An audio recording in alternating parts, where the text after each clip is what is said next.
കഴിഞ്ഞ ദിവസം ഹോണ്ട ഇന്ത്യയിൽ കുറച്ച് പുതിയ വണ്ടികൾ ലോഞ്ച് ചെയ്തിട്ടുണ്ടായിരുന്നു. ഒരു 10 വണ്ടികൾ. കുറച്ച് കാലം കൂടിയാണ്, കുറച്ച് നല്ല വണ്ടികളാണ് ഇറക്കുന്നത്. അതിൽ അത്യാവശ്യം ഇൻട്രസ്റ്റിംഗ് ആയിട്ടുള്ള കുറച്ച് വണ്ടികളുണ്ട് താനും. ഒരു ഇലക്ട്രിക് സ്കൂട്ടറുണ്ട്, ഒരു ADV സ്കൂട്ടറുണ്ട്, 160cc വരുന്നത്. പിന്നെ ഇപ്പോൾ ഓൾറെഡി ഇറങ്ങിക്കൊണ്ടിരിക്കുന്ന CB350 സീരീസ് വരുന്ന വണ്ടികളിലെ കുറച്ച് പുതിയ കളർ വേരിയൻസും CB500 എന്ന് പറഞ്ഞൊരു മോഡൽ ഇറക്കിയിട്ടുണ്ട്. അത് ഒരു ചില ടോർക്കായിട്ടുള്ളൊരു 500cc സിംഗിൾ സിലിണ്ടർ എഞ്ചിനാണ്. അത്യാവശ്യം നൈസാണത്. പിന്നെ അവരുടെ റിബൽ 300ഉം റിബൽ 500 ഇറക്കിയിട്ടുണ്ട്.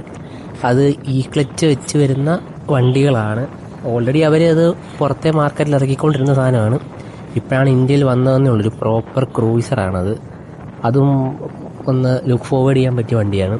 പിന്നെ എന്നെ ഏറ്റവും ഈ കൂട്ടത്തിൽ എക്സൈറ്റ് ചെയ്യിച്ചത് ഇവരുടെ XR300ഉം XR300L ആ 2 വണ്ടികളാണ്. ബിക്കോസ് പ്രതീക്ഷിക്കാത്ത 2 വണ്ടികളായിരുന്നു. CR5 പ്രതീക്ഷിച്ചിരുന്നത്. ബട്ട് ഈ 2 വണ്ടികളാണെങ്കിലും അത്യാവശ്യം നൈസായിട്ടുള്ള വണ്ടികളാണ്. ഒരു അഡ്വഞ്ചർ എഡിഷൻ സീരീസിലേക്ക് നമുക്ക് നോക്കാൻ പറ്റിയ 2 നല്ല മോട്ടോർ സൈക്കിൾസ്.